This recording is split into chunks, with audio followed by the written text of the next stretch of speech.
There are three types of feeling: pleasant feeling, painful feeling, neither painful nor pleasant feeling.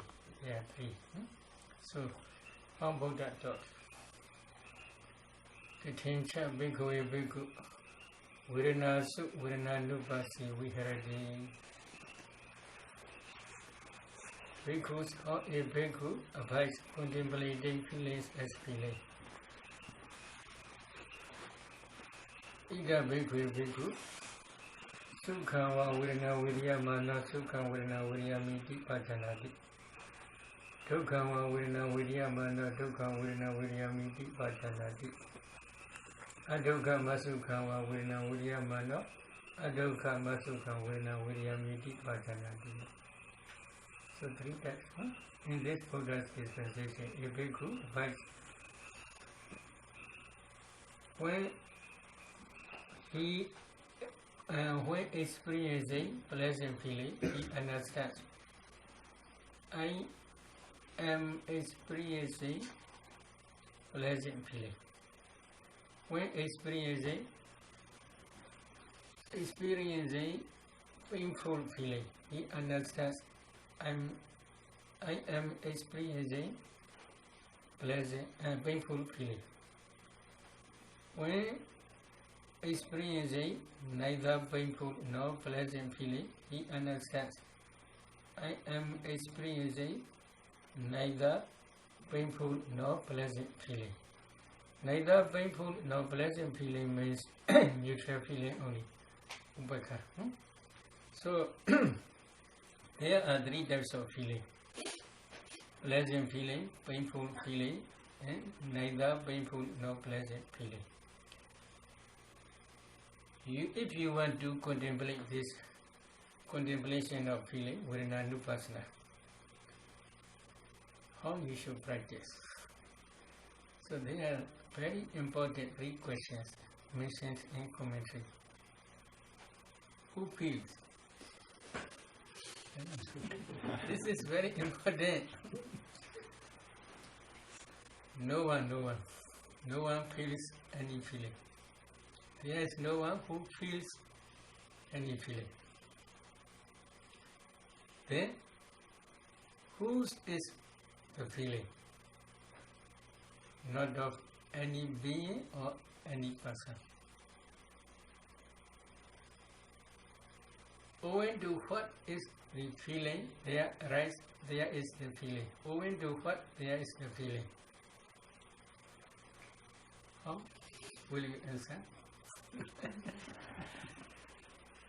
Owing to the impingement of base and object, feeling arises. For example, now you are meditating diligently. If you sit for a long time, painful feeling here appears. This place is called Pa-Auk. In your Pa-Auk, there are many painful feelings. If you want to contemplate this painful feeling, how you should contemplate? First, you should already understand the whole body is composed with ultimate materiality. In other words, you must already discern ultimate materiality. Why? The teaching system you should try to understand. In Mahasri Prana Sutta, now we are discussing about Mahasri Prana Sutta. First section, first chapter is Kaya-nupassana. In Kaya-nupassana, Buddha taught number one, mindfulness of breathing, up to fourth jhana stage. Then, discerning ultimate materiality, discerning ultimate mentality, etc. Step by step Buddha taught. So, number one, you must discern. You must already discern ultimate materiality, because of the impingement of base and object, feeling arises. So you must first try base to understand base. Number two, you must try to understand object. For example, here in your Pa-Auk, there is painful feeling. You should try to understand base in that place. In that place, what base? First, you must try to discern 4 elements throughout the body. If you discern 4 elements throughout the body systematically, when your concentration develops further, you can see small particles or color bars. In this area, there are also many uncountable color bars, numerous color bars. Among these color bars, there is body transparent element or body jacket color bars. These color bars, if you analyze each color bar, there are 10 types of materiality: earth element, water element, fire element, wind element, color, odor, flavor, nutritive acid, light faculty, and body transparent sensitivity or body transparent element. This is transparent because, like glass, it is transparent. So because of this reason, Buddha thought this is transparent sensitivity, body sensitivity or body transparent element. First, you should try this place. If you can discern this place, there are numerous these color bars. So if you analyze these color bars, you can see this place. First, you must discern this place. Then secondly, you should discern object. Why painful feeling here? There are tangible objects. Tangible objects are 3: earth element, fire element, wind element. Now, please try to touch. You can feel hardness, roughness, heaviness, or softness, smoothness, lightness. This is earth element. You can feel heat or coldness. This is fire element. You can feel pushing and supporting. This is wind element. These 3 elements are tangible objects. But flow and cohesion you cannot feel by touching, because they are not the object of touching consciousness. They are the object of mind consciousness. So you cannot feel cohesion and flowing. But these 3 objects are tangible objects.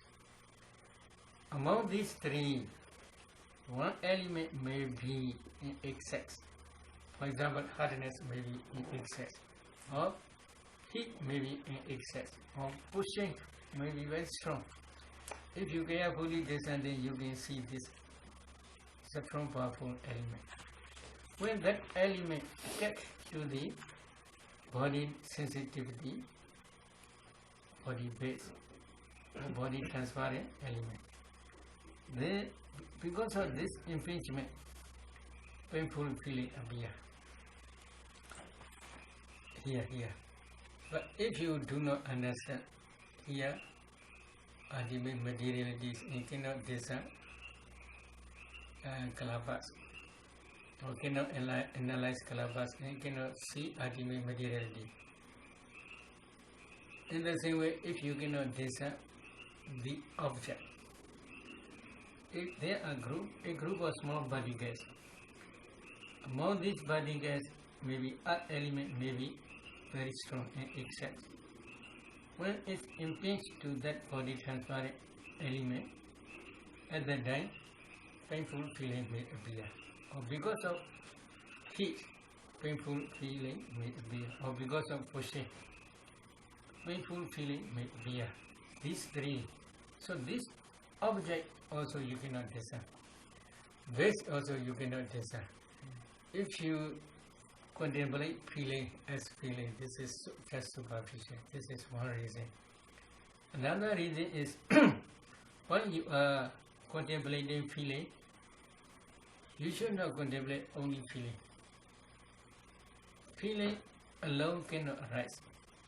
Feeling arises with associated mental formations together.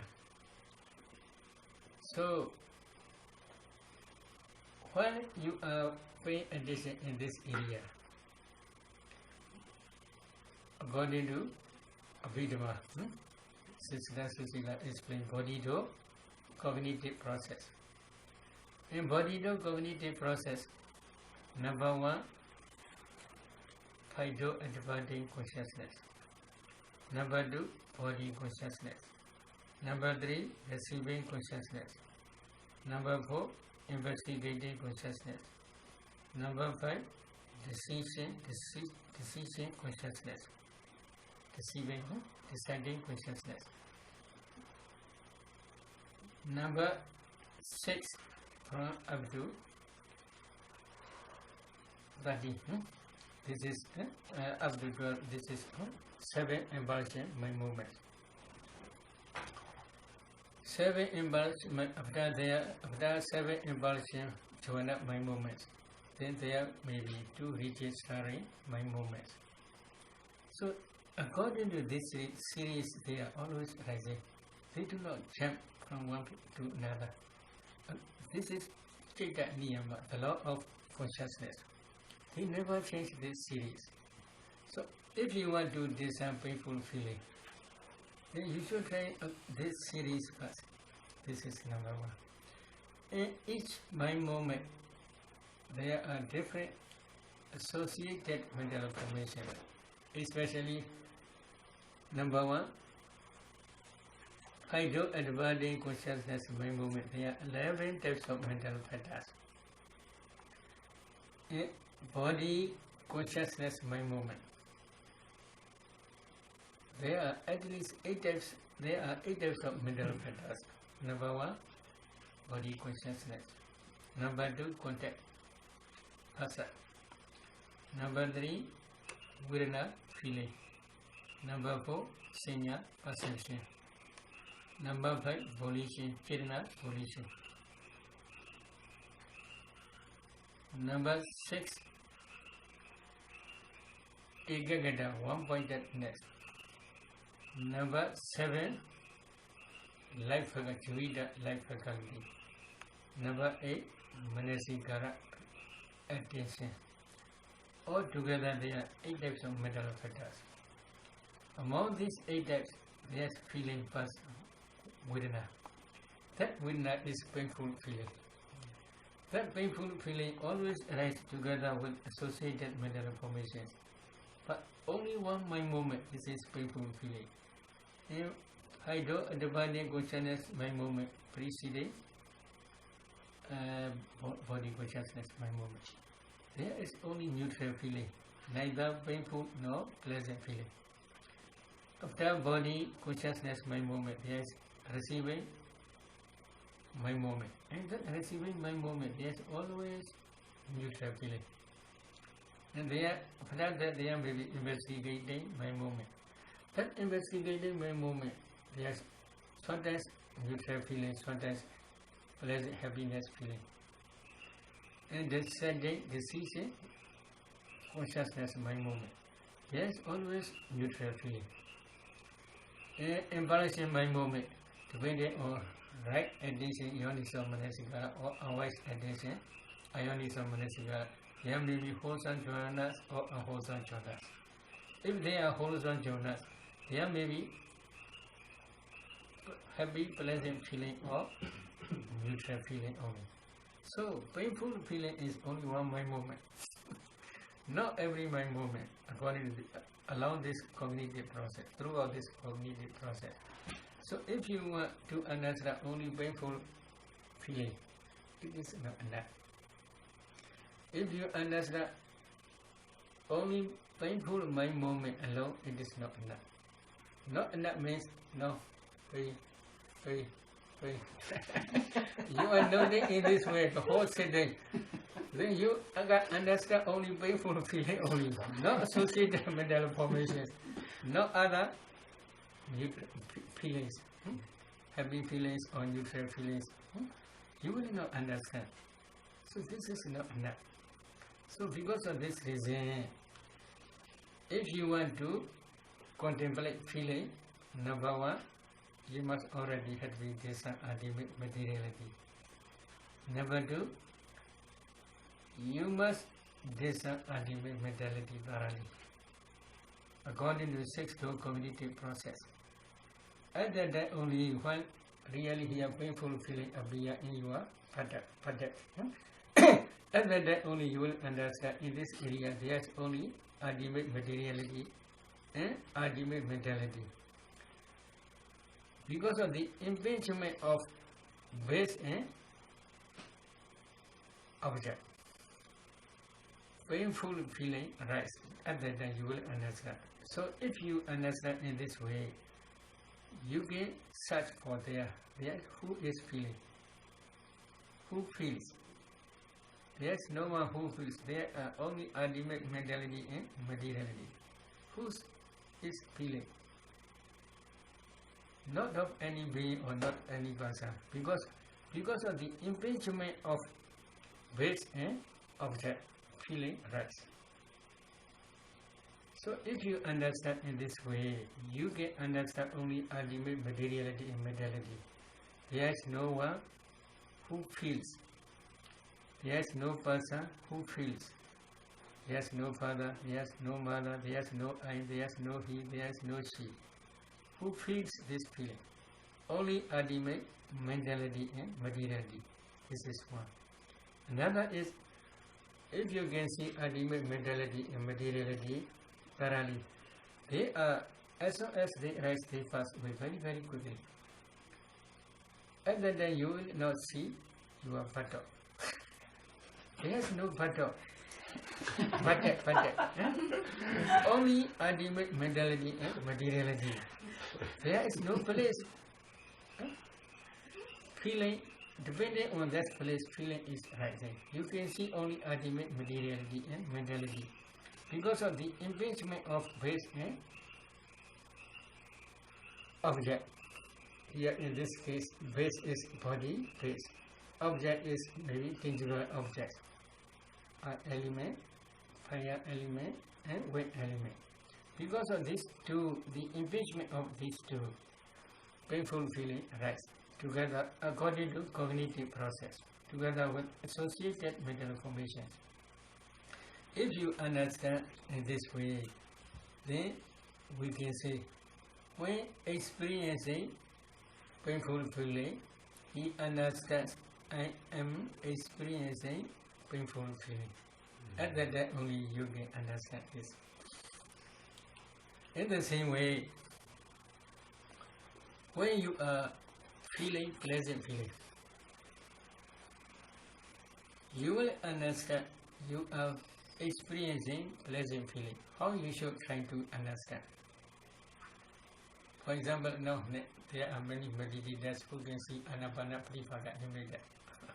This is the Dhamma object.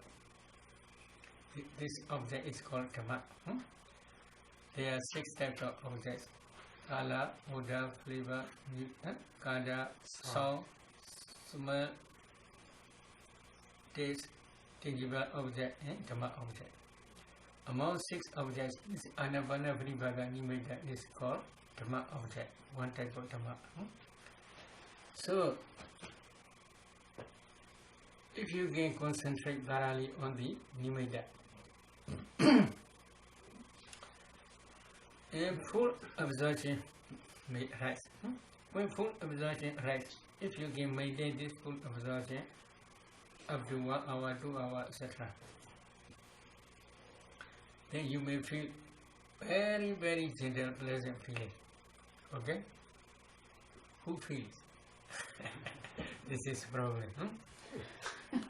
If you want to discern this pleasant feeling, if you want to contemplate this pleasant feeling, number 1, you must discern 4 elements systematically. If you practice 4 elements meditation systematically, you can see your body is composed with small particles, clusters. If you analyze these clusters, you can see ultimate materiality. So this is your body. Then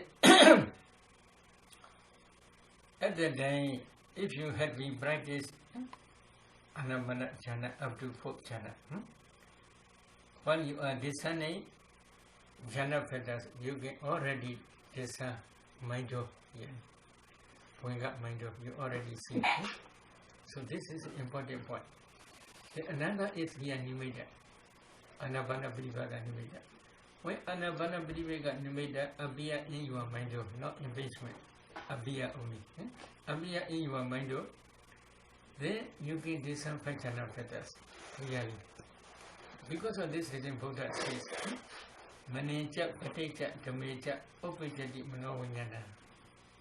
Mana, this is mind. Depending on mana and object, object is Anabana Brivaka Nimeda.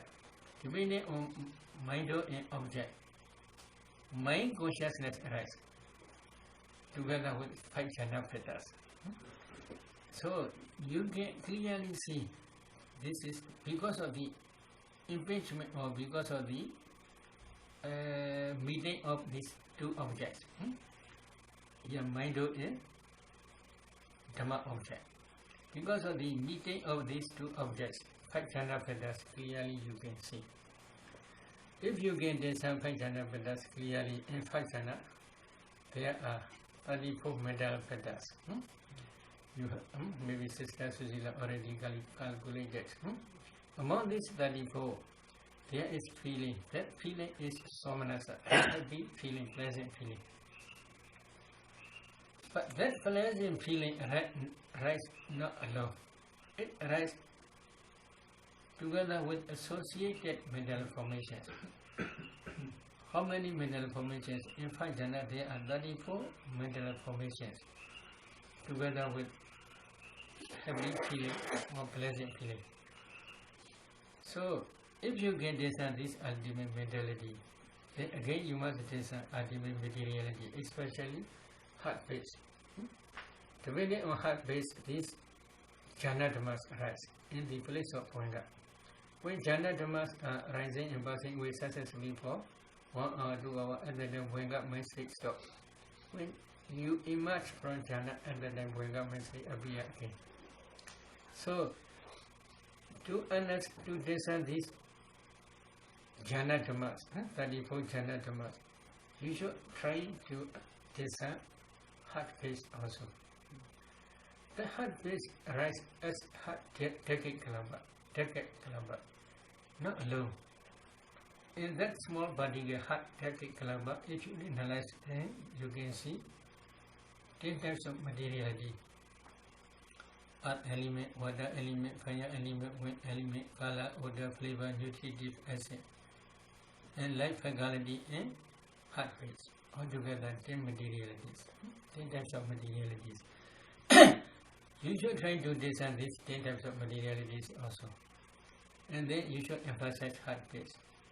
Then again, please try to enter into five jhana again, taking Anapana Vibhaga Nimeda. That's object. Imagine from five jhana you should try to discern this, maybe emphasizing feeling. Because now you are trying to contemplate feeling. So that there is happy feeling. That happy feeling is in jhana mind moment. In excess concentration mind moment. So according to cognitive process, number 1 is mind and body consciousness mind moment. There are 12 mental fetters. Among 12, feeling is neutral feeling only. Then there may be parikama, preliminary concentration, Ubachara, Nivahu concentration, Anuloma, adaptability concentration, Kudrabu, 13 lineage of waddling concentration. Then only jhana, mind movements. Successfully for a long time, they will arise and pass away. So in these mind movements, all are associated with happy, pleasant feeling. But this pleasant feeling is always associated with associated mental fetters. Altogether there are 34. Many times for a long time they are rising and passing away. If you can discern in this way, at that only we can say you understand painful feeling, pleasant feeling as pleasant feeling. But when you are discerning painful feeling or pleasant feeling, in some mind moments there is neutral feeling also. Neither painful nor pleasant feeling. So at that time only we can say you understand feeling. So because of this reason, Baddanta, when a bhikkhu experiencing a pleasant feeling, he understands I'm experiencing pleasant feeling. When experiencing painful feeling, he understands I'm experiencing pleasant feeling. When experiencing neither painful nor pleasant feeling, he understands I'm experiencing neither painful nor pleasant feeling. So in this way we can say, but when you are contemplating this feeling, if you see the place, oh, my shoulder is very painful, my back pain is very painful, my buttock is very painful. In this way, if you understand, then we can say you are not discerning ultimate mentality and materiality. Just superficially you are discerning, you are feeling only. So if you want to discern ultimate mentality, materiality clearly, then at that day you should try emphasizing feeling. Feeling in every moment. If you get discern feeling in every moment, then you should try to increase another one. For example, consciousness, feeling 2. Then consciousness, phasa, contact 3. Consciousness, phasa, Vedana, feeling 3. Then consciousness, phasa, Vedana, Sinya, perception 4. In this way, slowly you must try in every to discern every moment. Slowly increase one by one up to 34. At that time only you will understand ultimate materiality, ultimate mentality only. But this is not enough. After that, after discerning ultimate mentality and ultimate materiality, you must try again discern their causes. At that time you must try to understand the origination. After that only you must contemplate this ultimate mentality and material and their causes as anicca, dukkha, anatta. Ultimate mentality, ultimate materiality and their causes are called formations, sankharas. These sankhara formations you must contemplate as anicca, dukkha, anatta. Sabbe sankhara anicca. All formations are anicca, impermanent. Everything is impermanent. Sabbe sankhara dukkha. All formations are dukkha. What is dukkha? This dukkha is very wide meaning. I want to explain a little bit more. Do is maybe reversible, but you do not like reversible. But Buddha says do is reversible. Kochita, reversible. Ka is space. Space means here in this case very wide meaning. Very wide meaning means in this case full of whiteness. Whiteness means if you pay attention to ultimate materiality, as soon as they arise, they pass away. They change to whiteness. If space, if you touch, can you touch space? No, whiteness, there's nothing. In the same way, then in this ultimate mentality, there's nothing. They are reversible only. There's nothing means there's no permanent nature. There's no happiness, sukha. There is no beauty, subha. There is no self-atta. They are whiteness, white of nature, white of sukha, white of subha, white of atta. They are nothing. So as soon as they rise, they pass away very, very quickly. So they are reversible. Because of this reason, Buddha gave his name dukkha. Another meaning is always they are oppressed by rising and passing away. Because of this reason, they are dukkha. Maybe now there are some meditators who are entering into jhana. When they are entering into jhana, they feel happiness, sukha. But this sukha also Buddha says dukkha. Why? Only standing face, this is sukha. After that they perish away. It becomes dukkha. So even jhana dhammas also Buddha gave dukkha. Why? They are also always oppressed by rising and passing away. For a long time, you can maintain your jhana concentration 1 hour, 2 hours. But if you can see ultimate materiality within this 1 hour, 2 hours, they are successfully rising in passing away many times. So if they are, as soon as they arise, they pass away quickly. Can we say this is sukha? We cannot say it disappears. We want to say that it disappears. We want to say it disappears. Not standing for a long time, not existing for a long time. So because of this reason, Jnanadhammas also in other words they are sukha, it is true. But only existing place they are sukha. When they perish away, they are becoming dukkha. So because of this reason, you must contemplate them as nature as well as dukkha. And then there is no permanent entity, no permanent substance in them. So they are anatta. So to understand clearly this meaning, commentary mentions one story. Chidala Baddanta. Chidala Baddanta monastery is in Sri Lanka, very famous monastery in ancient time.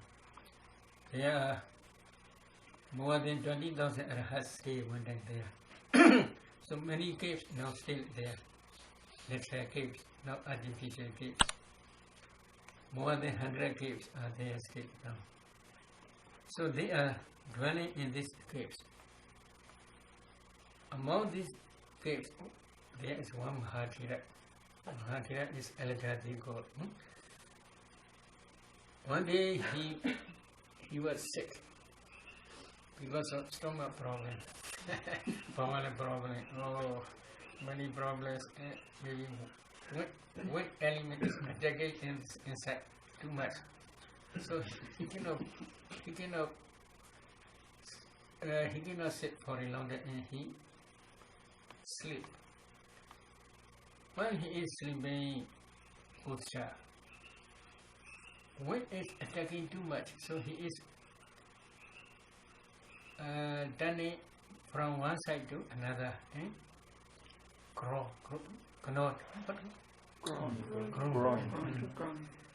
So at the lane there is one attendant small young bhikkhu. Young bhikkhu asked, where is you are feeling, in which place painful feeling? In which place you are feeling painful feeling? Mahathira replied, there is no specially painful feeling. No specific place. This is very important. While you are contemplating feeling, if you see place, this is only just superficial, because you cannot penetrate ultimate materiality. That Mahathira says there is no specially painful feeling. Why this painful feeling arises? Because of the impingement of base object. I am taking some type of object. Owing to taking some object, because of this object, when impinge the base, painful feeling is arising. In this way he explained. There is no specific place where painful feeling arising. If you understand in this way, you should endure. Endure is very, very good. Yes, I will endure. So in this way, so Mahathira trying to endure his sick. Then strong powerful went attack his bowel and caused injury right up to heart. Many intestines coming up from his bowel. Protruded out. Protruded out and lay in a heap on the bed. So at that time, Mahathira asked, is it enough? Injury. So young bhikkhu cannot say anything. At that time, he tried hard vipassana. Because that Mahathira he stayed in Chitala Baddanta monastery more than 20 years, practicing samatha vipassana thoroughly. Up to Sankharupaka Jnana stage. Then, before he was sick, at that time he must throw effort to clear this and to endure this sickness. At that time, with effort, energy is in excess. So because of this reason, concentration cannot concentrate well because energy is in excess. So when the intestines protract up, at that time painful feeling become less, and then at that time effort also slowly less. At that time effort, energy, and samadhi concentration became balanced. At that time he is ultimate mentality, materiality, and their causes as nature to another. And then begin raha with 4 types of analytical knowledge. Patisambhida. So for those who had been attained rahasya with 4 types of analytical knowledge, they had been practiced this samatha vipassana in previous Buddha's dispensation. Last night I had explained. They must fulfill 5 fetters. Among these 5 fetters, Puva Yoga. Puva Yoga means in previous Buddha's dispensation, they had already practiced samatha vipassana up to Sankharupaka jnana stage, the knowledge of equanimity towards formations. So in previous Buddha's dispensation, they had been practiced samatha vipassana up to Sankharupaka, the knowledge of equanimity towards formations. In this life also, in his last life also, he practiced samatha vipassana many times up to Sankharupaka jnana stage. He practiced 20 years, more than 20 years. So because of this reason, he always going from first insight knowledge up to Sankharupaka jnana stage many times. But his insight is not yet mature. Because of this reason, he cannot attain hardship. But on that day, his insight knowledge becomes mature. So he quickly attain hardship. So if you want to contemplate feeling, you should emulate this example. This example means my meaning is you must try to understand ultimate materiality. This is one. Secondly, you must try to understand ultimate mentality.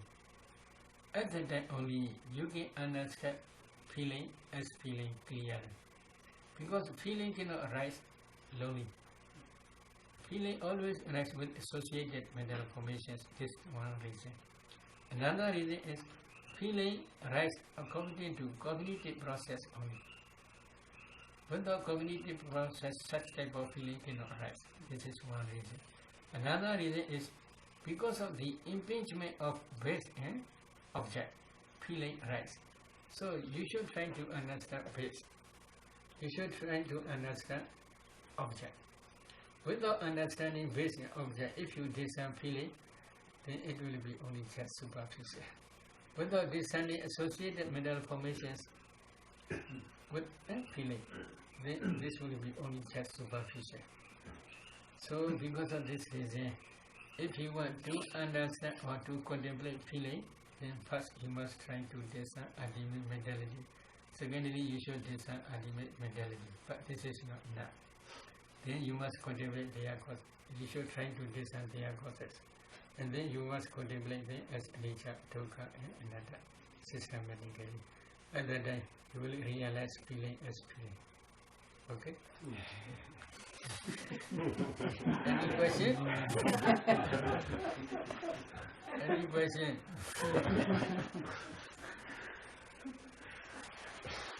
I have a pain in my back, but I didn't know it was so complicated.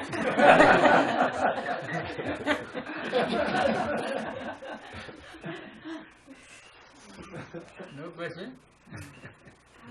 How about emotional feeling? Like pleasant emotional feeling, painful emotional feeling. Is it the same process? Same process.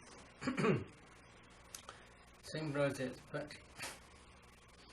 if you want to understand the number one important thing is concentration. Because concentrated mind can understand the dhammas as they really are. Without concentration, if you penetrate your body, you cannot see small particles. Although you may see small particles, but you cannot analyze them. because some meditators, according to their own way of practice, when they are practicing, occasionally they see these small particles, kalabas, but they cannot analyze because they do not understand how to discern four elements. Because they do not practice four elements meditation systematically. Because of this reason, when they see small particles, they do not understand ultimate materiality. They cannot discern ultimate materiality. So, at that time, because of the secondly, you must discern object, which produce emotional feeling. So, because of the impingement of base object, this emotional feeling has. Maybe in popular passage, Chakong, Chapati, Chakubi, Chakubijadi, Chakuwinyana, etc. In this way, Buddha taught. Dena Sengati, Paso, Pasabi, Chawina, etc. In this way, Buddha taught. Because of the impingement of base in color object, then mind consciousness arises. The median of these three means I'm base, color object, and consciousness. Because of median of these three, contact phasa arises. Because of phasa, feeling arises. So if you want to discern feeling, according to this system, you must try. In the same way, here, Sodinja, Padeja, Sadija, Obejadi, Sodavunyana. Number one is here, ear transparent element. Number two, sound object. When sound object impinges in that ear transparent element, Sodavunyana, ear consciousness arises. Because of the meeting of these three phasa content arise. Because of phasa, there is maybe pleasant or unpleasant feeling arise, emotional or unemotional both arise. So, because of this reason, number one, base is important to discern. Number two, object is very important to discern. Without understanding these two, if you contemplate feeling, then you will understand only just superficial. You cannot understand associated mental formations. Okay. Venerable Sir, the atta or the self is not real, but are chittas and kalabas real? Ultimate materiality and mentality? Say that. Are chittas and kalabas real? The atta not real. Maybe say that. Do you know say that consciousness? Yeah. Say that in kalabas. Yes. We do not say kalabas are real, but we say only in each kalabas there are ultimate materialities, they are real. But that real means impermanent real, not permanent real. There are two types of reality. Impermanent reality, impermanent reality. Permanent reality is only Nibbana. Cheda, consciousness, Chidisika, mental factors, Rupa, materiality. These three are reality. When they are reality, when they arise at the time, reality, from perishing stage. From rising stage to perishing stage, at the time they are reality. But as soon as they arise, they pass away. So they are impermanent. So they are impermanent reality, dukkha reality, anatta reality, not atta reality. Then why are they arising and where are they arising from? Please try to see here. Why? Feeling, setting. Mentality. Mind, this is cause. In the same way, they are four types for rupa materiality. Because of this reason, you must practice dependent origination to understand this main fundamental cause. For materiality, there are four causes.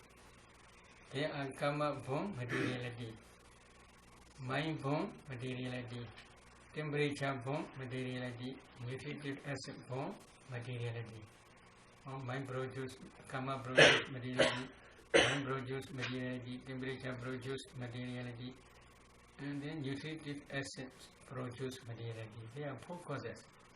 If there is karma is there, karma produce materiality, will be present. When they, after arising, when they perish will quickly. In one Sutta, Buddha taught, Rupam Bhikkhve Anicca. Bhikkhus, Rupa is Anicca. Yobi Hedu, Yobi Vichya, Rupasa Upadaya, Sobi Anicca. There is cause and condition to arise Rupa. This cause and condition also nature impermanent. How Rupa can be permanent? Really, it is also impermanent. Because karma, you understand. Karma, what is karma? Main factor is position, Chirana. In previous you had been accumulated Chirana. That Chirana, as soon as they rise, they pass away. They are impermanent. If cause is impermanent, because of this cause, there comes a effect. How that effect can be permanent? Cannot be permanent. So because of cause is nature, effect also becomes nature. As soon as they rise, they pass away very, very quickly. In the same way, for mind, there are also different causes. Main fundamental cause is for resultant consciousness is previous karma. That karma is based on ignorance, craving, and clinging. You accumulate this karma based on ignorance, craving, and clinging. This karma also a nature. As soon as they rise, they pass away, they are a nature. But they left behind the energy or the karmic force. What is karmic force? But if you really penetrate this karmic force, then you will understand clearly. But now, by imagination, you may understand. I will explain. Now have you anger? No, you, no anger. But if someone attacks to you, then anger may arise. So we can say you have still anger. But that anger is not present. When there is any opportunity to rise, then anger will rise. Then if it is so, we can say, oh, you have your anger as a latent tendency following to your mentality materiality process, we can say. In the same way, karmic force also nearly same. Whenever it will be get any opportunity, it will produce its result. When it become mature. But when it cannot get any opportunity, it cannot produce any result. What is opportunity? There are many opportunities. Now you may accumulate many wholesome dhammas as well as many unwholesome dhammas in this very life or in previous life. They are following after you like two arrows. Whenever they get any opportunity, they will produce this result. But when you began Sodapana, your knowledge will destroy all the defilements which can be produced to reborn in woeful states. So among these unwholesome dhammas which can produce to be reborn in woeful states, your knowledge already destroyed. So karma finished at that time. So karma cannot produce any more result in four woeful states. If you become Skadagami, you may have any opportunity to come back to human world once only. If you become Anagami, then your Anagami path knowledge will destroy completely all unwholesome dhammas and wholesome dhammas which can produce to be reborn in sensual plane, including Deva world. Your wholesome and unwholesome dhammas cannot produce any chance. There is no opportunity to produce their result to be reborn in this human world or Deva world or in four woeful states. But when you begin Arhat knowledge, your Arhat knowledge will destroy all defilements, because there is no defilements. All wholesome karmas and unwholesome karmas cannot produce anymore. They cannot get any opportunities. So when they get opportunity, they can produce. But when they get no opportunity, they cannot produce. All karmas are same like that. So because of this reason, many people usually around a river because of ignorance or because of craving or because of clinging, they may accumulate wholesome or unwholesome dhammas, many. They are always following. But if they get opportunity, they can produce this result, their own result. But if they cannot get any opportunity, they will not produce any result.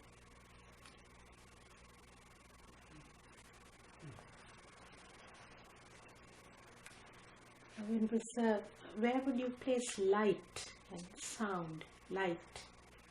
Is it a rupa or where?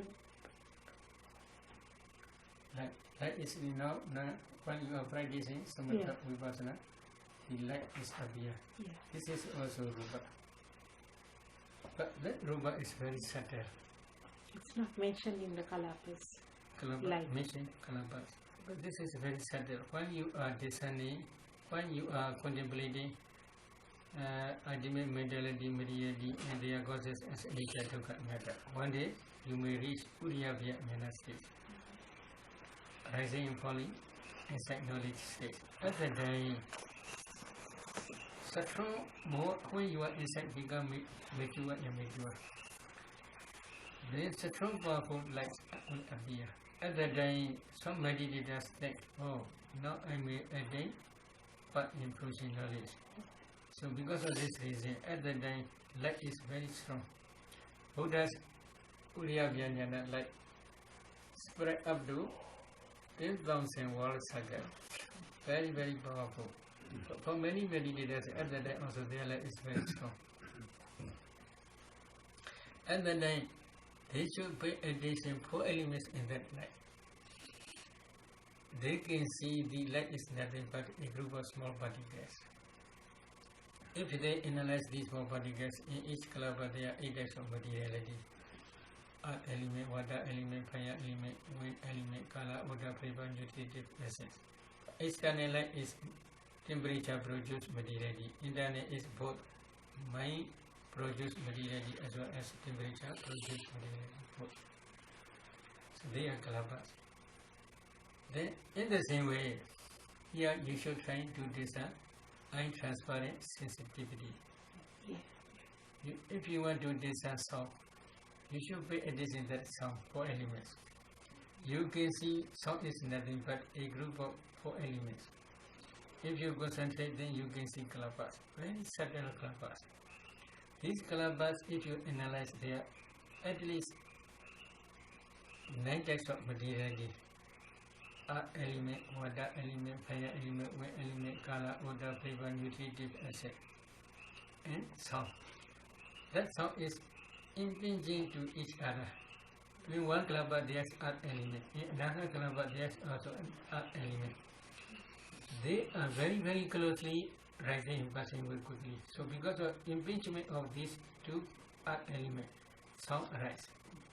So this sound is up to this impinge. But whether they impinge or not, this is no important. You can take faraway sound. Number 2, first jhana. Number 3, nibbana. Number 4, vipassana insight. Number 5, all wholesome dhamma. There are 5 nikama, sita, vedana. What is sensual feeling? Sensual pleasant feeling. While they are enjoying taking kala as object, or sound as object, or smell, taste, or tangible object, or mind object.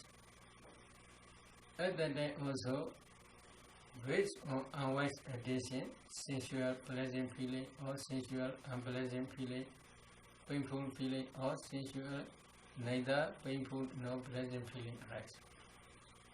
For example, even infants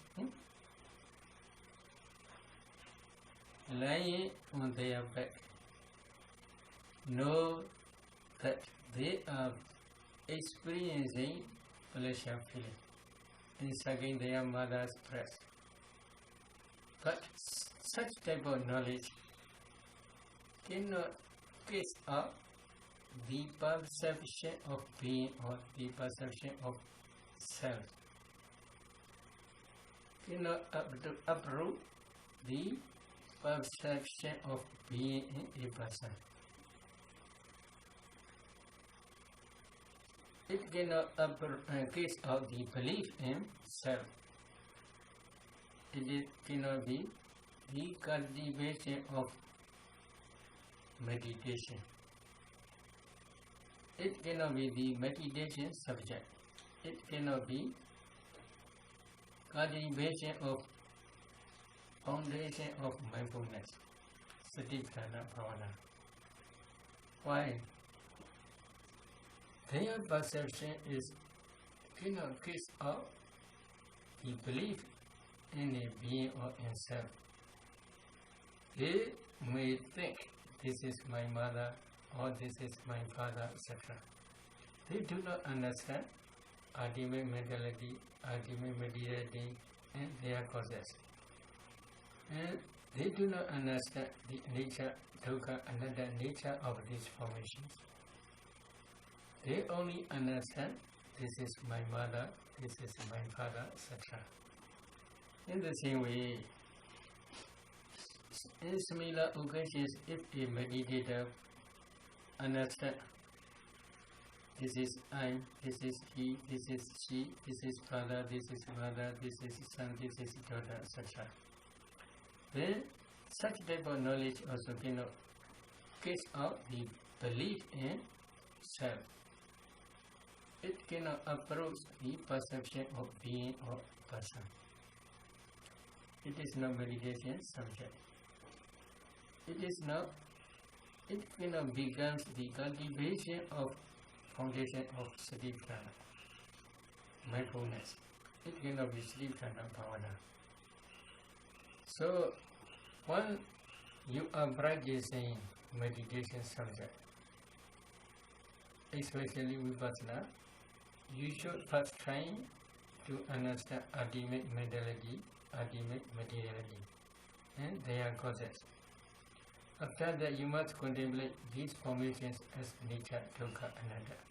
At that time only, such type of knowledge can be case out the belief in self, because as long as these formations, when you investigate these formations, in these formations there is no self. Why? As long as they arise, they pass away very, very quickly. There is no permanent substance, permanent entity in these formations. So, if you can contemplate these formations as nature, dukkha, anatta, then belief in self can case up. This insight knowledge can case up the belief in self. This insight knowledge approaches the perception of being. When there at that time, we see only ultimate mentality, ultimate materiality in their causes. They are always successfully rising and passing away. There is no permanent entity, there is no person, there is no father, there is no mother, there is no daughter, there is no son, etc. So, if at that time only you are practicing meditation subject, your insight knowledge can be meditation subject. It becomes the cultivation of the foundation of mindfulness, Satipatthana Bhavana. You are practicing Satipatthana Bhavana. So, for ordinary person who do not understand ultimate materiality and ultimate mentality in their causes as anicca, dukkha, anatta, there will be always perception of being. If they enjoy any sensual object, there will be sensual pleasant feeling or sensual painful feeling or sensual neither painful nor pleasant feeling only. Because they do not understand ultimate mentality, ultimate materiality and their causes. But in other In other case, meditator bhikkhu understand ultimate mentality, ultimate materiality, and their causes. He understands these formations are, as long as they rise, they pass away, so they are nature. They are always oppressed by rising, passing away, so they are dukkha. There is no permanent substance, permanent entity, so they are anatta, non-self. If he understands in this way, we can say that that meditator bhikkhu is experiencing non-sensual pleasant feeling or non-sensual painful feeling or non-sensual neither painful nor pleasant feeling. So because of this reason, such type of understanding is called renunciation. So I will explain five types of renunciation again. Number one is going forth. Going forth is also renunciation. Why?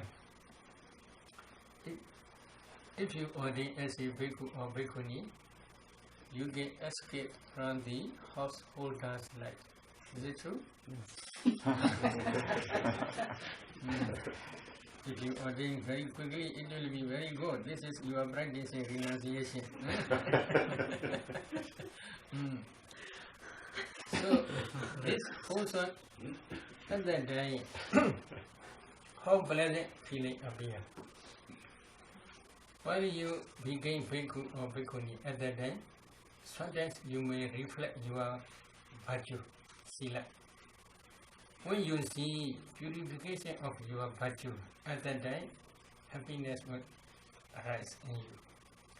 This happiness is non-sensual, pleasant feeling. But sometimes when you are reflecting your virtue, there may be, you may see some faults, some commitments. And then you may feel a happiness.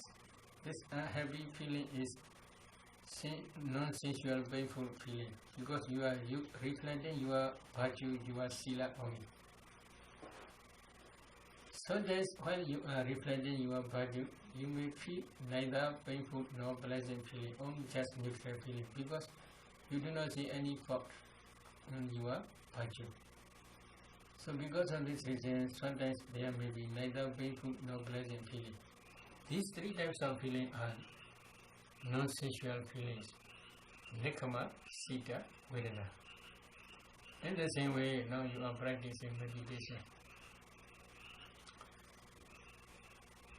When your meditation develops stage by stage, and then you may feel pleasant feeling.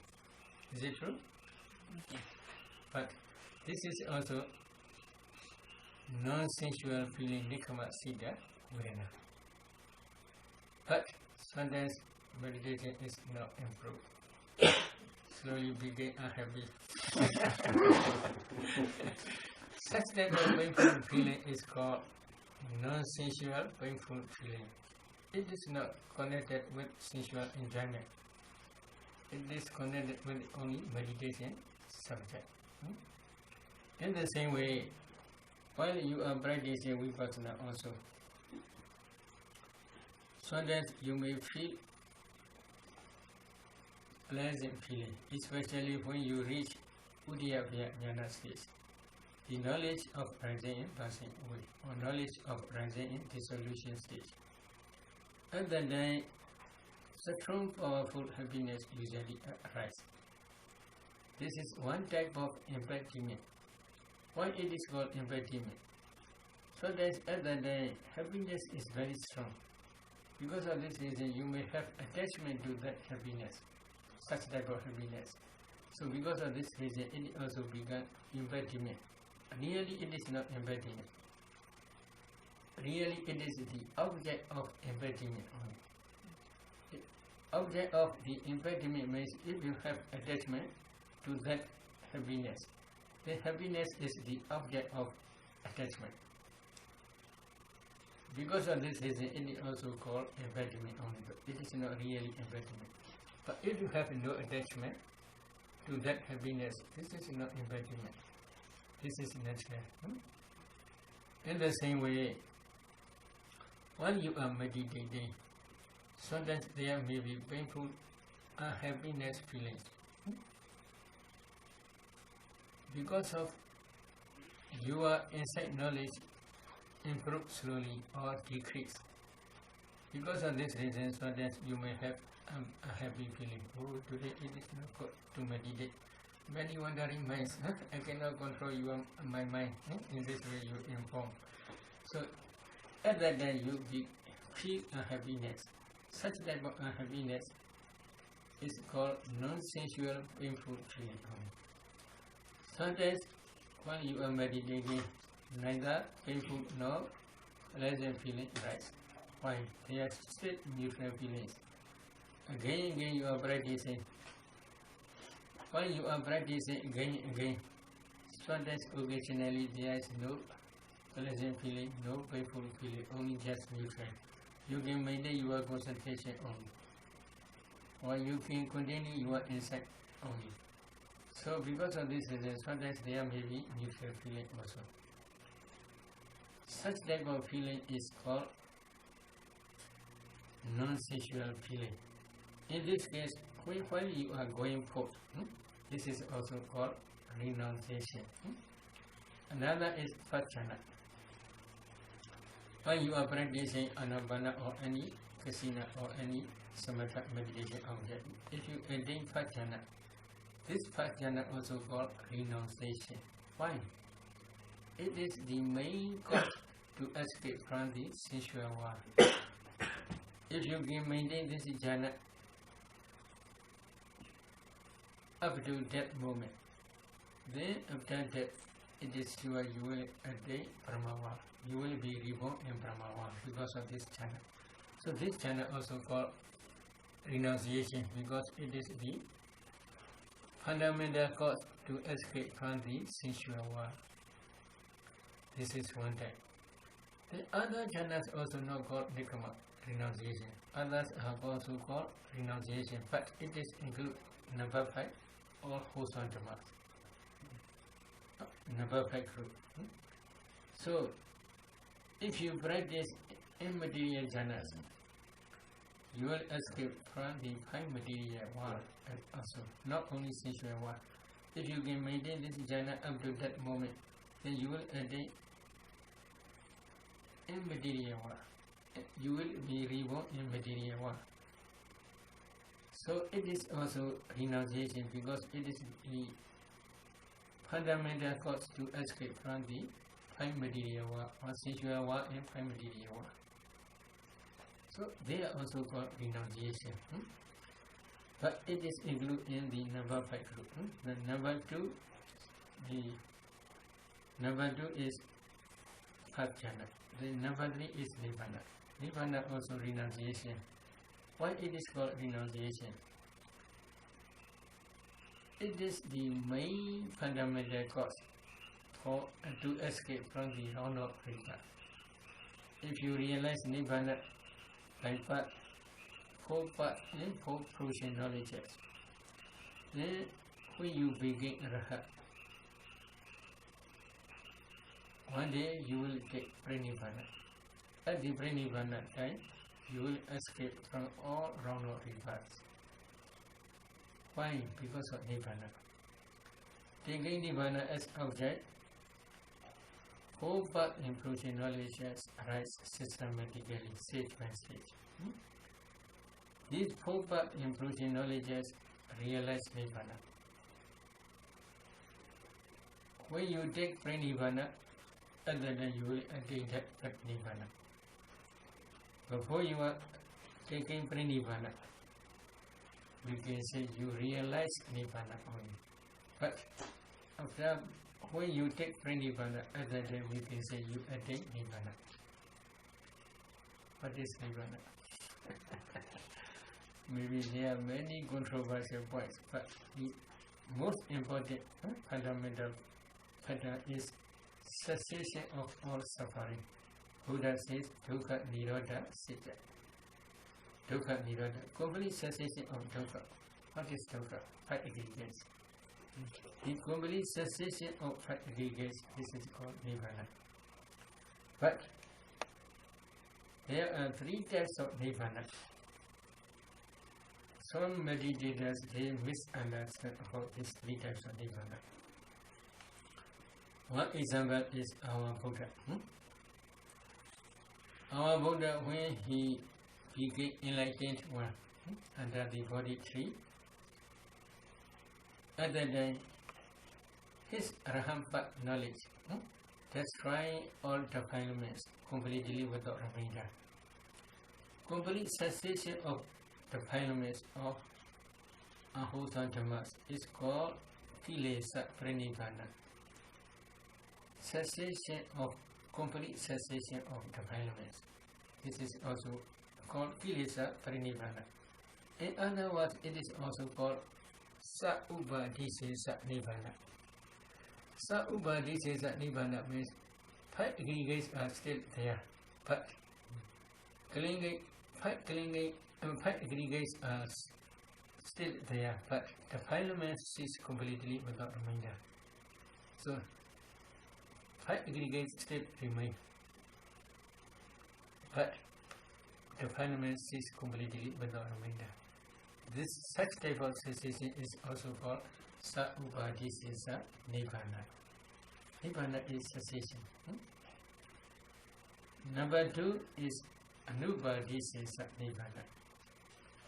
Anubadisesa nibbana is together with five aggregates, all formations cease completely without remainder. This is called anubadisesa nibbana. That complete cessation is when our Buddha took Mahaparinibbana. So, under the body tree, when he became enlightened one, there is defilement cease completely without remainder. This is kilesa pranibbana. 45 years later, at Kushinagra, he took Mahaparinibbana, final cessation. This is called Khanda Parinibbana. That Khanda Parinibbana, in other words, called Anubadisesa Nibbana. Khanda Parinibbana in Anubadisesa Nibbana say Anubadisesa is there is no substratum. Substratum means here five aggregates only. No five aggregates remain. Completely cease five aggregates without remainder. This is called anubadisesa nibbana. But there is another nibbana. This is asankata nibbana. Unconditioned element. Asankata nibbana dhatu. Unconditioned element. That unconditioned element is what is unconditioned element? The object of four-part and crucial knowledges. When you practice vipassana systematically, one day when your insight knowledge becomes mature, at the end of your insight knowledge, part knowledge and crucial knowledge will arise. That part knowledge and crucial knowledge realize nibbana. So that nibbana is the object of part and crucial knowledge. That nibbana is unconditioned element. But taking this unconditioned element as sankata nibbana, your part knowledge destroying the defilements stage by stage, completely without remainder. When you became rahat, that rahat part knowledge destroying the remaining defilements, which lower three parts not yet destroyed, completely destroying without remainder. So, because of nibbana, part knowledge can destroy defilements. If part knowledge does not realize nibbana, part knowledge alone cannot destroy defilements. Because that nibbana is asankata, unconditioned element. This nibbana is very peaceful element. Because of this element, but knowledge can destroy defilements. Complete cessation of defilements is called kilesa pranidhana. Because of the complete cessation of defilements, all wholesome and unwholesome karmas cannot produce any more result after death, after pranidhana. Their energy to produce new existence all exhausted. So that because of this reason, when defilement is completely without remainder, wholesome and unwholesome karmas which have the potentiality to produce new rebirth also cease completely without remainder. But because of the complete cessation of defilements and wholesome and unwholesome karmas, after pranidhana, high aggregates will not arise completely without remainder. This complete cessation of high aggregates is also called kilesa pranidhana, khanda pranidhana. So you can try to see three together. Because of the meditate, or because of the realization, first knowledge realized nibbana. This is Acinna nibbana. This is the object. When part knowledge realizes nibbana, defilement ceases. This is kilesa pranidhana. This is result. This unconditioned element, Acinna nibbana, which is the object of part and approaching knowledge. This is cause. Then, because of the complete cessation of defilement, all wholesome and unwholesome karmas also cease completely without remainder. They cannot produce any new existence. Because of this reason, after pranidhana, high aggregates cease completely without remainder. This complete cessation of high aggregates is called kilesa pranidhana. This is also result or effect. Here, Acinna, unconditioned element, which is the object of part knowledge and approaching knowledge. This is cause. So kilesa pranidhana is effect, khanda pranidhana is effect. Or Saubhadisesa nibbana is effect. Anubhadisesa nibbana also effect. What is Saubhadisesa nibbana? This is only just cessation of complete cessation of defilements only. Kilesa pranidhana is complete cessation of defilements only. Saubhadisesa nibbana also complete cessation of defilements only. Yes, nothingness of defilements. Khanda pranidhana or anubhadisesa nibbana is complete cessation of high aggregates only. Nothingness of high aggregates only. But here, the object of part and approaching knowledge, which is Acinna nibbana, this is always permanent. So you should distinguish these three. This Acinna nibbana is also for renunciation. Why? This is main cause to escape from the round of rebirth. So when you are meditating, one day if you realize nibbana, at that time there may be pleasant feeling. That pleasant feeling is also called non-sensual pleasant feeling. Nikama Sika Vedana. But sometimes you may have unpleasant feeling. Why? You try to realize nibbana to enter approaching attainment again, but you cannot do according to your own desire. So at that time, maybe because of the lack of your knowledge, you may become a happiness. Such type of happiness also called non-sensual painful feeling. But sometimes there may be neither painful nor pleasant feeling also there may be. So they are taking nibbana as object, three types of feeling. In the same way, vipassana. Number one is going forth, number two is jhana, number three is nibbana, number four is vipassana. While you are practicing vipassana, if you get no, suppose you are practicing 4 elements meditation, when you see white form, oh, you begin happy. Oh, it is true. When your concentration develops further, you can see white form. The whole body begin white. It is true. You may feel happiness. This is also non-sensual pleasant feeling. Again, if you get these 4 elements in that white form, and then if you can concentrate on that 4 elements object of white form, then when your concentration develops further, you will see the whole body begin transparent body, like ice block. Oh, it is true. Fine. Buddha taught 5 pasada rupa, transparent elements. Jaku pasada, eye transparent element. Soda pasada, ear transparent element. Kana pasada, nose transparent element. Jiva pasada, tongue transparent element. Body, Kaya pasada, body transparent element. These 5 transparent elements as a group. Before you break down, you cannot break down the compactness, and then you may see as a group, as a solid only. Then you will see this transparent body.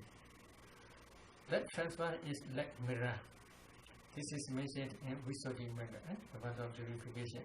Because of this, the Buddha gave one name, Pasada Rupa. Pasada Rupa is transparent body only. Transparent Rupa, transparent matter. These 5 transparent matter as a group you are seeing at that time. But again, if you try to dissolve 4 elements in that transparent body, when your concentration develops further, that transparent body will emit strong, powerful radiant lights. At that time, with the assistance of that light, if you focus space agasa, then when you see agasa, then you will see small particles, kalabas. When you see kalabas, again you must try to dissolve 4 elements in each kalabas. This is the beginning stage of vipassana as well as the last stage of samatha meditation, 4 elements meditation. If you can dissolve 4 elements in each kalabas, you will feel happy. Why? It is very true. Buddha says this kalabas.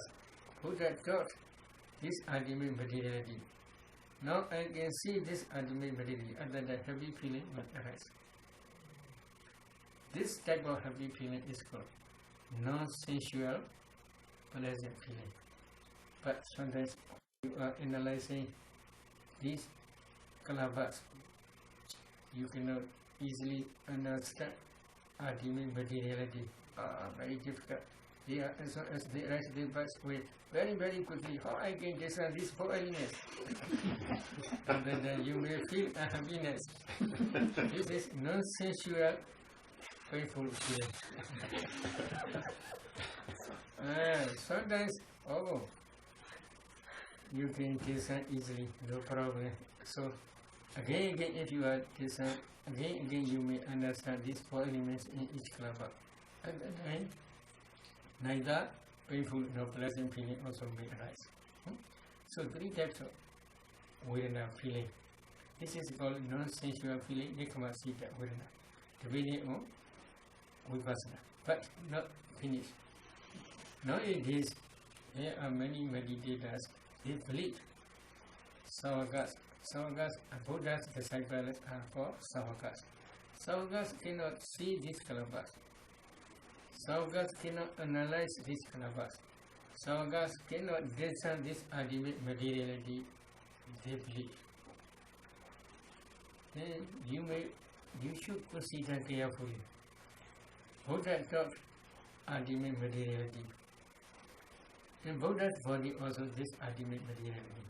In Savakas body there's also ultimate materiality. Only this materiality Rupa Buddha taught. No other materiality Buddha never taught any other materiality. In the same way Buddha taught ultimate mentality, only just mentality. I do cognitive process, ear do, nose do, tongue do, body do, mind do, cognitive process. 6 types of cognitive process Buddha taught. Process free consciousness, this is Goenga especially. Part consciousness, Goenga consciousness, and depth consciousness. These are process free consciousness. These are also Buddha taught. Buddha never taught any other mentality. I know such and such mentality. Sangha disciples know such and such mentality. He didn't never differentiate. So within 45 years, Buddha taught this ultimate mentality, this ultimate mentality. He never taught any other mentality, any other materiality. If Sangha cannot penetrate this ultimate materiality and mentality, which mentality they must try to understand? You should consider carefully. Buddha taught this ultimate mentality and materiality. He fulfilled parami to preach Dhamma or to talk this Four Noble Truth only. He himself tried to understand Four Noble Truth by his direct knowledge. After he had already understood these Four Noble Truths, after that only he showed the path leading to understand Four Noble Truth only. If Buddha's teaching is not the object of Sangha, then Sangha can see which Nama, which Rupa, which materiality, which mentality.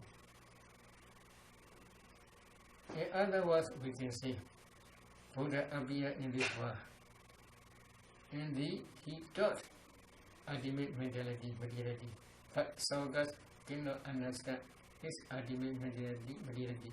He alone understands his mentality, and this mentality and materiality. Then what is beneficial to Sangha?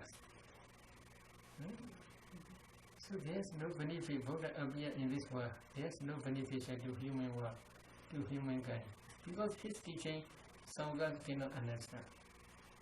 What is benefit? So you should consider carefully this fact.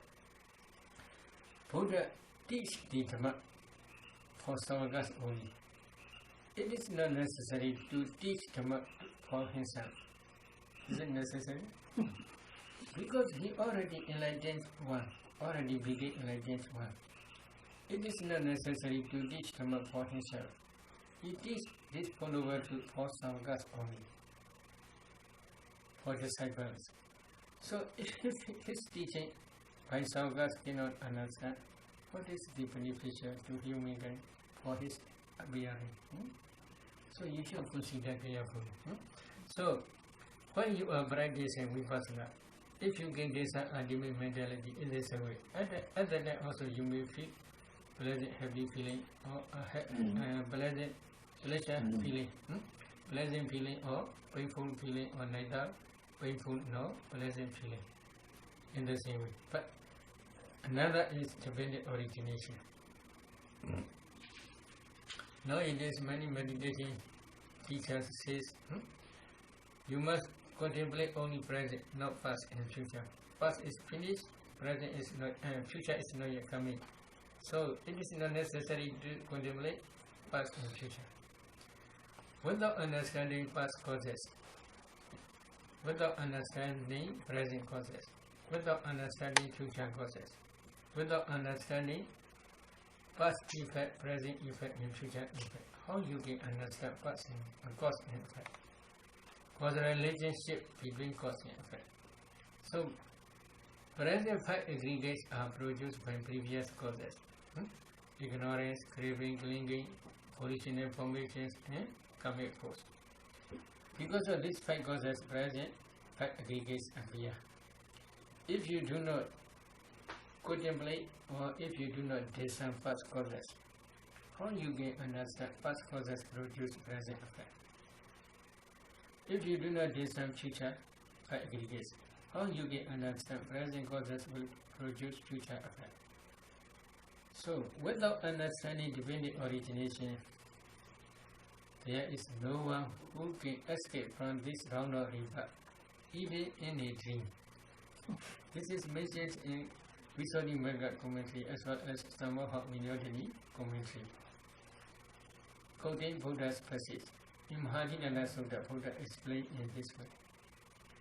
So in Mahadinana Sutta, Buddha says, without understanding the dependent origination by Anubodha Jnana and Padiveda Jnana, you cannot escape from the round of rebirth. In this way, Buddha thoroughly explained to the Venerable Ananda. What is Anubodha Jnana? What is Padiveda Jnana? In this case, Anubodha Jnana means Nama Rupa Parichita Jnana and Pichavrika Jnana. Nama Rupa Parichita Jnana means analyzing ultimate mentality and materiality. Pichavrika Jnana means discerning cause and effect, especially dependent origination. So this is called Anubodha Jnana. Padiveda Jnana is all vipassana insight knowledge. So, if you do not understand this dependent origination by Anubodha Jnana and Padiveda Jnana, you cannot escape from the round of rebirth. You cannot escape from the woeful state. In this way, Buddha taught in Mahanidana Sutta. Mahanidana Sutta is in Tika Nikaya. So, because of this, quoting this passage, commentaries explain, without understanding the dependent origination, there is no one who escapes from the round of rebirth, even in a dream. In this way, they explain. So, because of this reason, if you want to escape from the round of rebirth, second important factor is dependent origination. You must try to understand dependent origination by different types of vipassana insight. Because avijja, what is avijja? Ignorance. But avijja, ignorance cannot arise alone. Always it arises with associated mental formations. Maybe Lower Diti group, Sister Susila explained 20 mental factors. They arise together. These mental factors are mentality only. You must discern this mentality first. They arise depending on their own respective pace, especially heart pace. If you discern heart, then you can see there are different types of kalabas. If you analyze these kalabas, then you can see ultimate materiality. This discerning ultimate materiality, ultimate mentality only. In the same way, volitional formations. There are 34 mental formations, maybe 34 yesterday also explained. These 34 mental formations are called volitional formations. They also arise depending on their base. So base is nothing but ultimate materiality. And then these 34 mental formations are ultimate mentality. So there is ultimate mentality materiality only. So you must try to discern this ultimate mentality materiality. This is Nama Rupa Parichita Jnana, analyzing ultimate mentality and materiality. Another word, this is Anubodha Jnana. Anubodha Jnana means adaptability for higher insight knowledge. Adaptability knowledge for higher insight knowledge only. So this is one type of Anubodha Jnana. In the same way, when you gain discern this ultimate mentality, then again you must discern in the present aggregates. You should try to see the causal relationship between cause and effect. This is Samudaya Siddha. If you understand, then this is Samudaya Siddha. This is Picha Brega Jnana, discerning cause, effect. This is also one type of Anubodha Jnana. These two ultimate mentality, materiality, and their causes are called formations. In other words, they are Dukkha Siddha and Samudaya Siddha Dhammas. These are the object of vipassana. You must contemplate them as nature, dukkha, anatta. At that time, your insight knowledge will increase stage by stage, develop stage by stage. If you practice stage by stage, one day when your insight becomes mature, then path in approaching knowledge will arise, taking Vedana as object. So, when you are practicing Vipassana, sometimes you may feel pleasant feeling, sometimes you may feel painful feeling, sometimes you may feel neither painful nor pleasant feeling. So they are also called nikama. Why?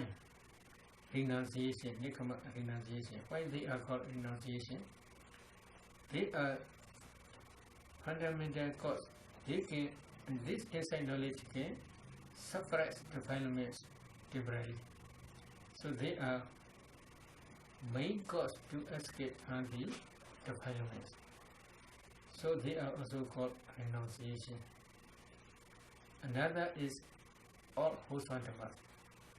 Among wholesome dhammas, the remaining jhana dhammas also include observing sila,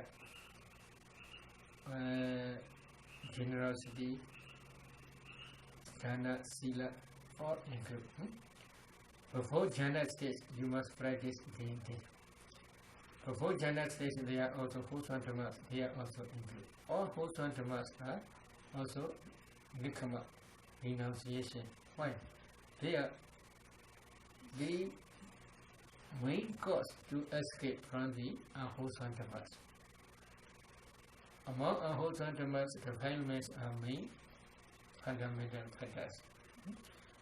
When you practice systematically, when you accumulate wholesome dhammas systematically, one day when you realize Vedana by path in approaching knowledge, that path in approaching knowledge will destroy all defilements of all unwholesome dhammas.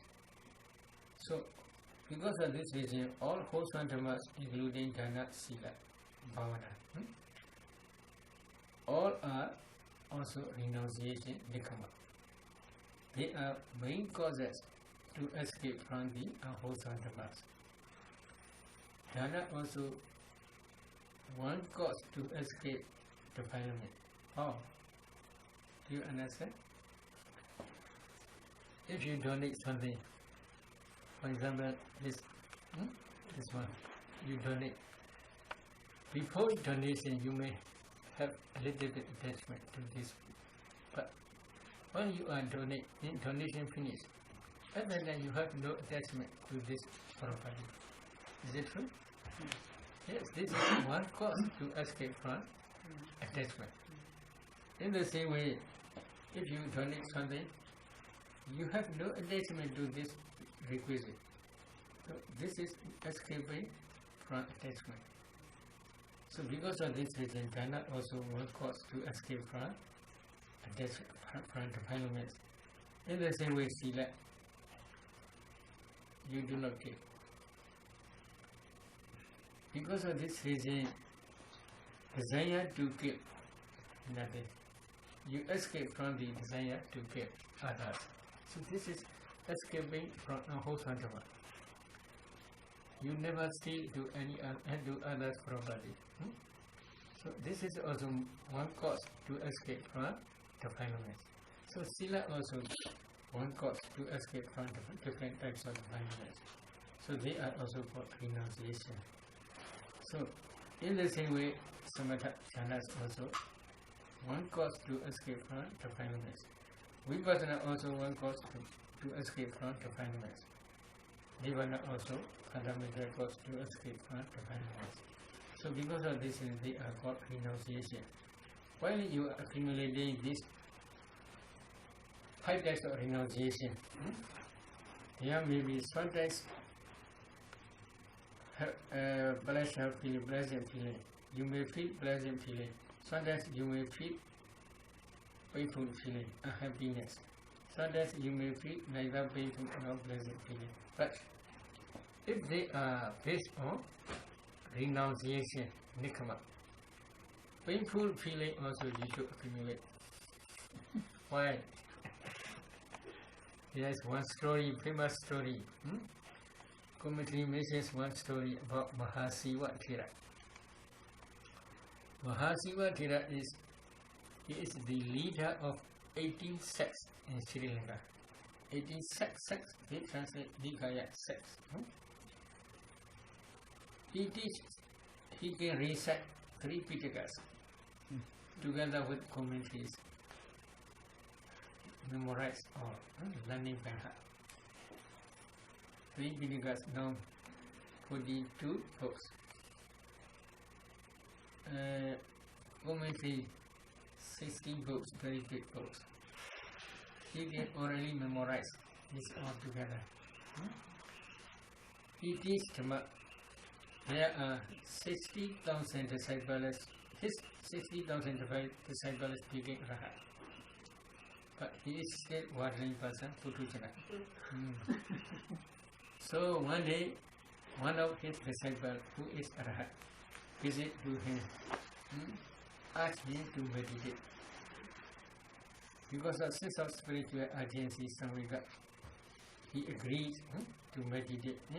Without telling any disciple, he went to a forest. He meditated there with the intention, I can become Arhat within few days. With such intention, he meditated diligently before rains retreat was set. But within 1 week, he cannot attain any achievement. So he decided to continue within rains retreat 3 months to attain hardship. But at the end of rains retreat, he cannot attain any achievement. He cried. Tears are coming up. Then again,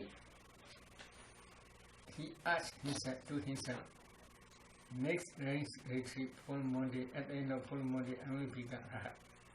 Then he tried hard, diligently, but he cannot become Rahat. At the end of rains retreat, okay. Then again he cried. In this way, 13 years, not 2 months. 13 years he tried hard. 13 years he tried hard. 13 years, at the end of rains retreat he cried. So, but on that full Monday, one is crying. At the corner of his walking path, there's one tree. One Deva who stayed in that tree also crying on the corner of walking path. So night time, there's no one who cried there.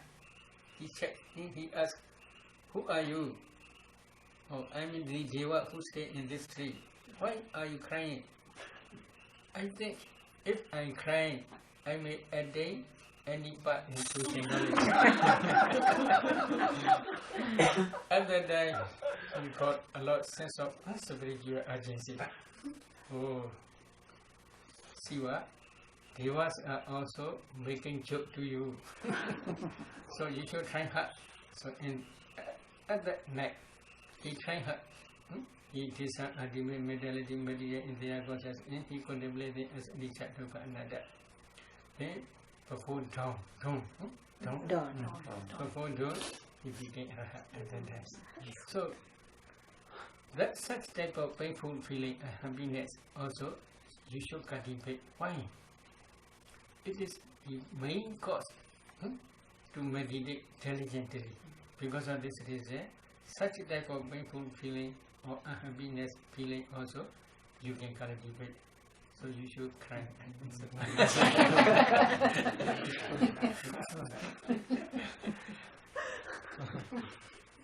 But not yet finished.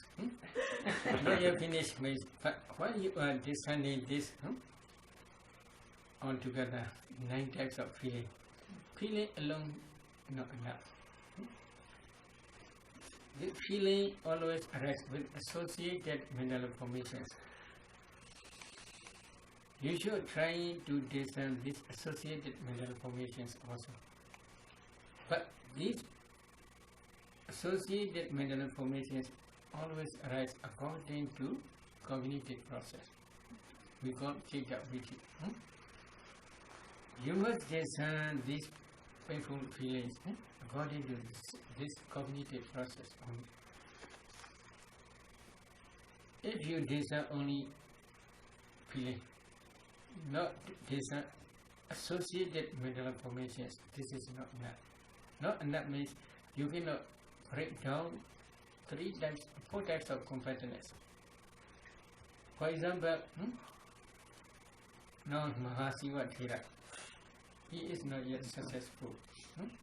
Because of this reason he cried. At that time painful feeling appear. That painful feeling is rise according to cognitive process. Which type of cognitive process? Especially this is mind-cognitive process. He tried hard samatha vipassana.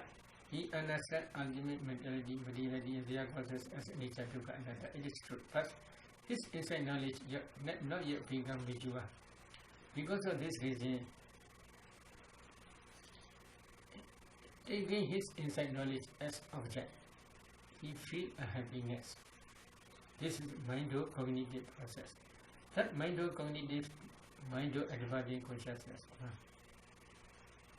In that mind-advancing consciousness moment, there are 12 mental factors. Number 1, consciousness. Number 2, contact. Number 3, feeling. Number 4, perception. Number 5, volition. Then number 6, attention. Number 7, one-pointedness. Number 8, life faculty chivika.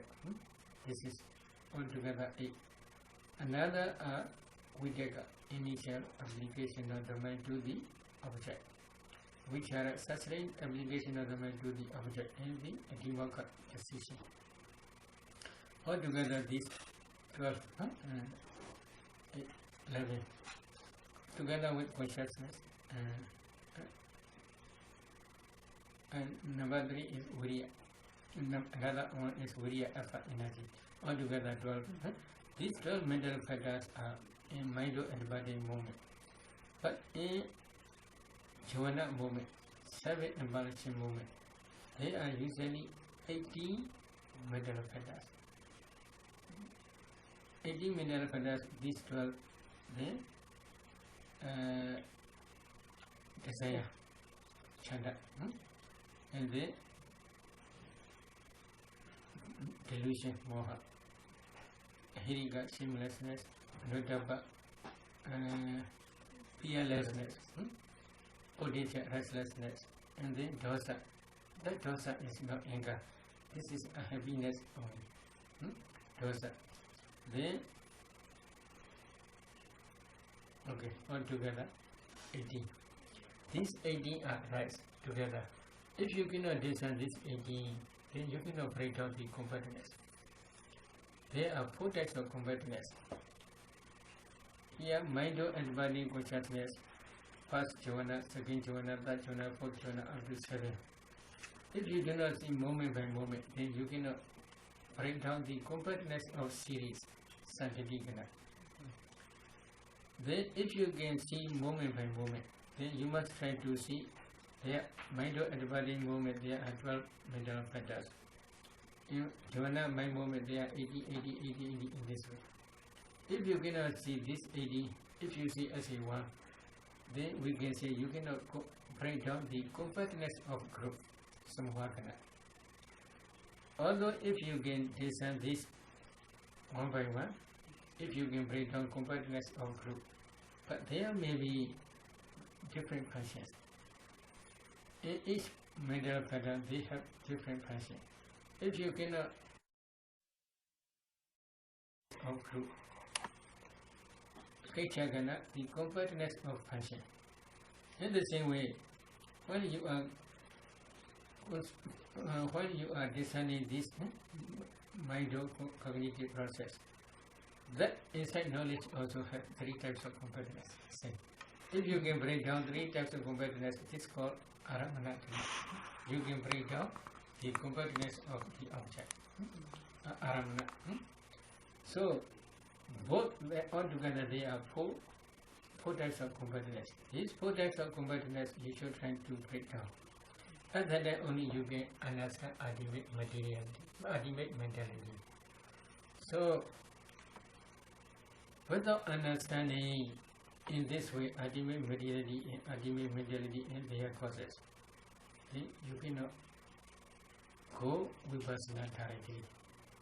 If you go to vipassana, then your vipassana will be only just superficial, not real vipassana, because you do not understand ultimate mentality, ultimate material and their causes. Because this ultimate mentality, ultimate material and their causes are the object of vipassana. So because of this, the Buddha continued his Dhamma talk. Iti ijatava kari kaya nupasi viharati. Iti ijatava virana su iti ijatava virana nupasi viharati. Vedava virana su virana nupasi viharati. Ijata vedava virana su virana nupasi viharati. This is the meaning is together with Vedana, you must discern ultimate mentality, materiality, internally and externally both. The Samudya Dhammanupasiva Vedanasu Viharati. Vaya Dhammanupasiva Vedanasu Viharati. Samudya Vaya Dhammanupasiva Vedanasu Viharati. This is, you must discern causal arising and momentary arising of Vedana and ultimate mentality, materiality, together with Vedana. Causal passing away and momentary passing away of these formations. This is because of the arising of causes. All ultimate mentality, materiality together with Vedana arise. Because of the complete cessation of causes, all ultimate mentality, material and together with Vedana cease completely without omega. I have been explained before this.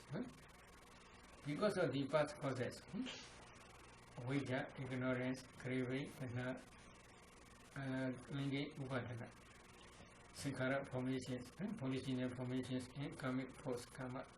Because of these 5 causes, present 5 aggregates, including Vedana, arise. But because of the complete cessation of these 5 aggregates, 5 causes, the 5 aggregates also will cease completely without omega. When these 5 causes will cease completely without omega, when you become Rahat only. Now you are not yet become Rahat. You are now trying only vipassana. At that time you should try to see this complete cessation, 2 types of complete cessation. When you edit hardship. So this cannot be present, this can be future only. Because one day you will edit hardship if you practice systematically. At that time, all 5 causes will cease completely without omega. Because of this complete cessation of causes, after Pranivana, 5 aggregates will cease completely without omega. This complete cessation is only future, not present. If you cannot discern past, you cannot understand present origination. If you cannot discern future, you cannot understand complete cessation. Okay? So, then Mahasri Prana Sutta, Buddha explained, you must discern because of the arising of causes, 5 aggregates arise. Again, because of the complete cessation of causes, 5 aggregates cease completely without omega. So, this is Vaya Dhammanupasi. So, in this way, Buddha taught, Samudya Dhammanupasiva Vedanasu Viharati. Vaya Dhammanupasiva Vedanasu Viharati. Samudya Vaya Dhammanupasiva Vedanasu Viharati. If you, in this way, if you try, then you must also contemplate the cause also nature, effect also nature. The causes are also dukkha, effects are also dukkha. The causes are also anatta, the effects are also anatta. You must contemplate them as nature, dukkha, anatta, because cause as well as effect are aggregate, as well as they rise, they pass away. This is momentary rising and passing away. Seeing this momentary rising and passing away, you must contemplate them as nature, dukkha, anatta. At that time only your insight knowledge become mature. When your insight knowledge becomes mature, one day you may attain part in fruition knowledge. That part in fruition knowledge will realize Nibbana. If you get practice again, then one day you may attain hardship. And then your part knowledge will destroy all defilements.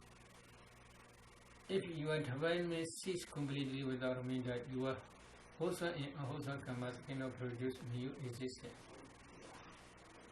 At the day, you will escape from the round of rebirth only. So after that stage, Anisi Doja Viharadi, he advised independent, not clinging to anything in this world. Because he became Rahat, there is no craving for him to attach anything. So in this way, even called Bhikkhu, Bhikkhu, Vedana, Vedana, Nubasi, Viharadi. Bhikkhus in this way, a Bhikkhu contemplate Vedana as Vedana. This is Vedana Nubasana. Okay. Any question?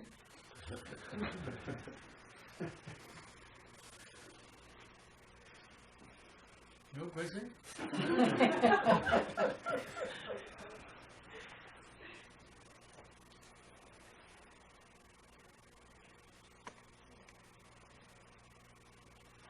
So, Sayadaw, the factors that are discerning this mentality, this arising and passing away, discerning and then seeing anicca, dukkha, anatta.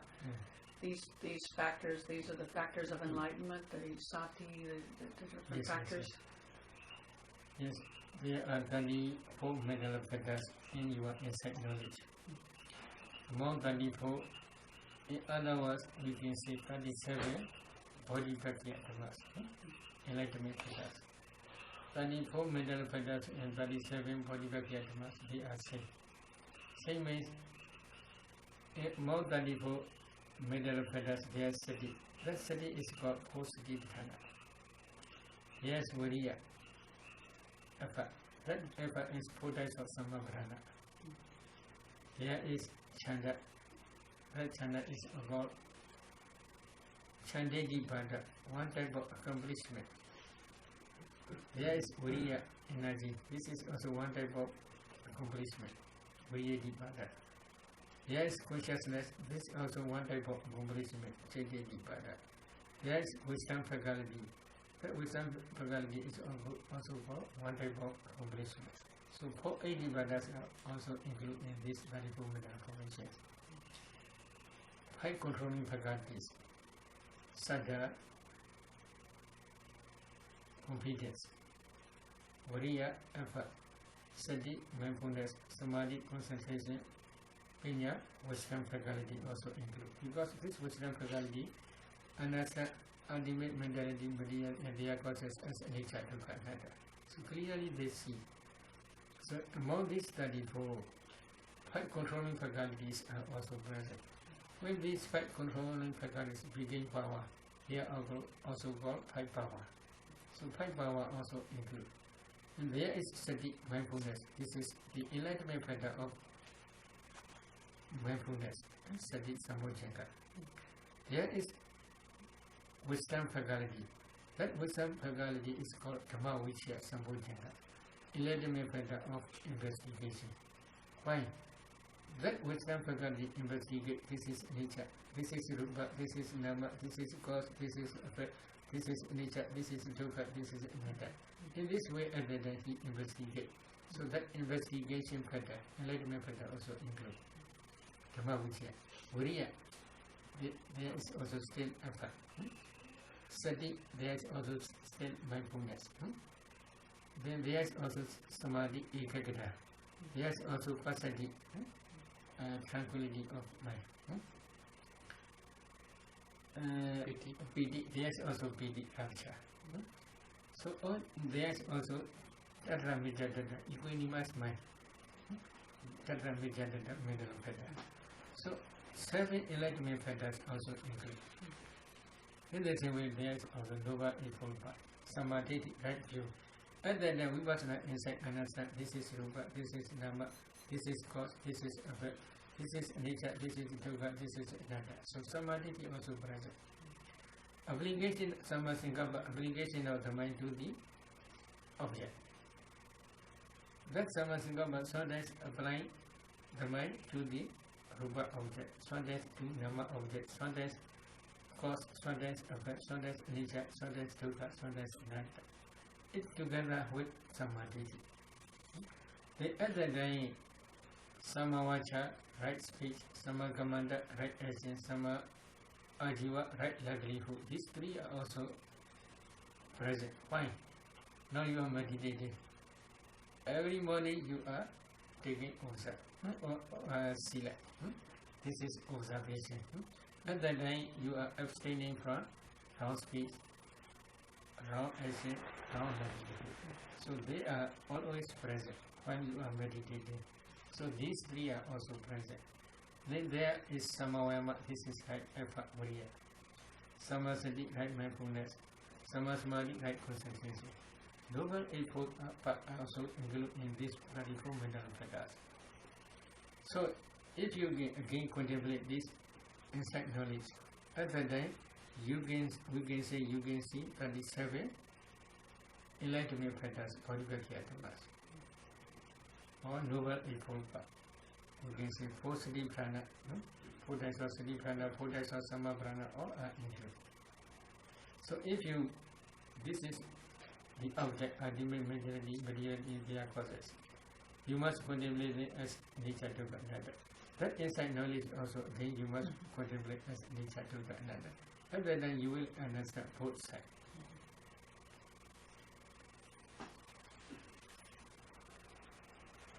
No question? If there is no question, today let us stop. Sharing merit. Idame punya, Idame punya, Asavakaya, Asavakaya, Mahahodu, Mahahodu, Idame punya, Idame punya, Nibbanasa, Nibbanasa, Pachayo, Pachayo, Hodu, Idame punya, Idame punya, Sabbasadana, Sabbasadana, Vajema, Vajema, Isabe, Isabe, Mesama, Mesama, Punya Baga, Labandu, Sadhu, Sadhu, Sadhu.